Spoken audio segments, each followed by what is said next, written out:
مجھے رہزنوں سے غرض نہیں، تیری رہبری کا سوال ہے۔ اور بھائی غور فرمائے، حضرت سعید بن عامر کو گورنر بنا دیا، سیدھے سادے درویش سے آدمی تھے۔ کچھ مہینوں کے بعد حضرت عمر خود ان کے صوبے میں پہنچے، جامع مسجد میں سب لوگوں کو جمع کیا۔ جب سب لوگ جامع مسجد میں جمع ہوئے تو حضرت عمر فاروق نے فرمایا اپنے گورنر کے بارے میں بتاؤ کیسا ہے۔ یہ ہے جمہوریت۔ ادھر دیکھیں جی، میری بات پہ توجہ فرمائیں، یہ جمہوریت ہے۔ گورنر سامنے کھڑے، فرمایا بتاؤ گورنر کیسا ہے؟ تو لوگوں نے کہا 4 شکایتیں ہیں گورنر صاحب سے۔ اس کو حضرت ابن جوزی علیہ رحمہ نے نقل فرمایا، 4 شکایتیں۔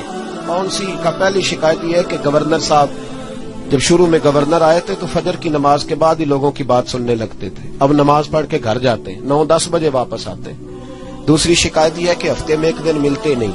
تیسری شکایت ہے صرف دن کو ملتے ہیں، رات کو نہیں ملتے۔ اور چوتھی شکایت یہ ہے کہ کبھی کبھی رونے لگتے ہیں اور بے ہوش ہی ہو جاتے ہیں۔ آپ نے عجیب دیوانہ گورنر بنا دی۔ حضرت عمر نے حضرت سعید بن عامر کی طرف، بول بھائی تیری شکایات ہے۔ جناب سعید بن عامر کہنے لگے حضور میرا راز نہ ہی کھلتا تو اچھا تھا، اگر آپ نے کہا ہے تو کہہ دیتا ہوں، بتائیے۔ فرمایا تیری پہلی شکایت ہے کہ تو فجر کے بعد گھر جاتا ہے، 9-10 بجے آتا ہے۔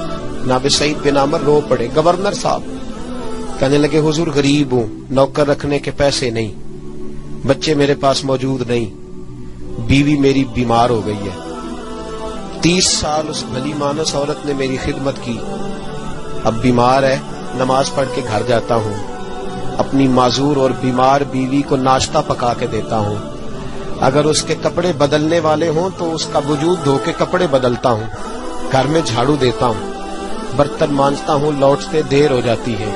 کہتے ہیں حضرت عمر پہلے جواب پہ سختہ طاری ہو گیا، کہ تیری دوسری شکایت یہ ہے کہ ہفتے میں 1 دن ملتے نہیں۔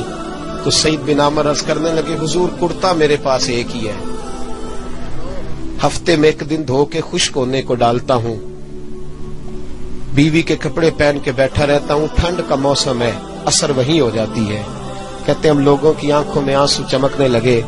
کہا تیری تیسری شکایت یہ ہے کہ تو دن کو ملتا ہے، رات کو نہیں ملتا۔ تو رونے لگے، داڑھی ہاتھ سے پکڑ لی، کہنے لگے حضور دیکھیں کوئی بال کالا تو نہیں نا، ساری سفید ہو گئی ہے، پتہ نہیں رب کریم کب بلا لے گا۔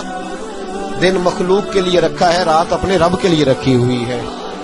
میں ساری رات اسے مناتا ہوں کہ مولا یہاں پردے رکھے ہیں تو وہاں بھی میرے پردے ہی رکھنا، اے اللہ یہاں تو نے وقار دیا ہے تو وہاں بھی وقار ہی دینا۔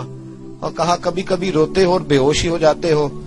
کہنے لگے حضور بہت پختہ عمر میں کلمہ پڑا تھا، 40 سال کا تھا جب کلمہ پڑا، جب 40 سال کے گناہ یاد آتے ہیں تو رو پڑتا ہوں، سوچتا ہوں کہ میں تو 1 ہفتے کا حساب نہیں دے سکتا، 40 سالوں کا کیسے دوں گا حضور؟ پھر مجھ سے برداشت نہیں ہوتا، پھر تڑپ جاتا ہوں۔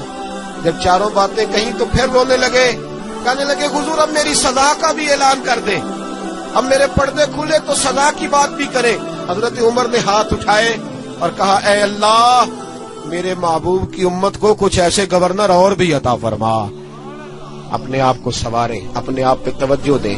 بڑا ہو گیا خوابوں کی دنیا میں زندہ رہنا اور لفظوں اور جملوں کی اوٹ میں چھپ کے اپنے آپ کو مطمئن کرنا۔ اب ذرا عمل کی دروازے کی طرف بھی اپنے قدم بڑھائیں اور کچھ کام ایسے بھی کریں جو ہمارا اور ہمارے رب کا راز ہو، اور صبح قیامت وہ ہمارا خزانہ ہمارے کام آئے، ہمیشہ مدحت خیر الانام میں گزرے۔ دعا ہے یہ عمر درود و سلام میں گزرے۔ آخر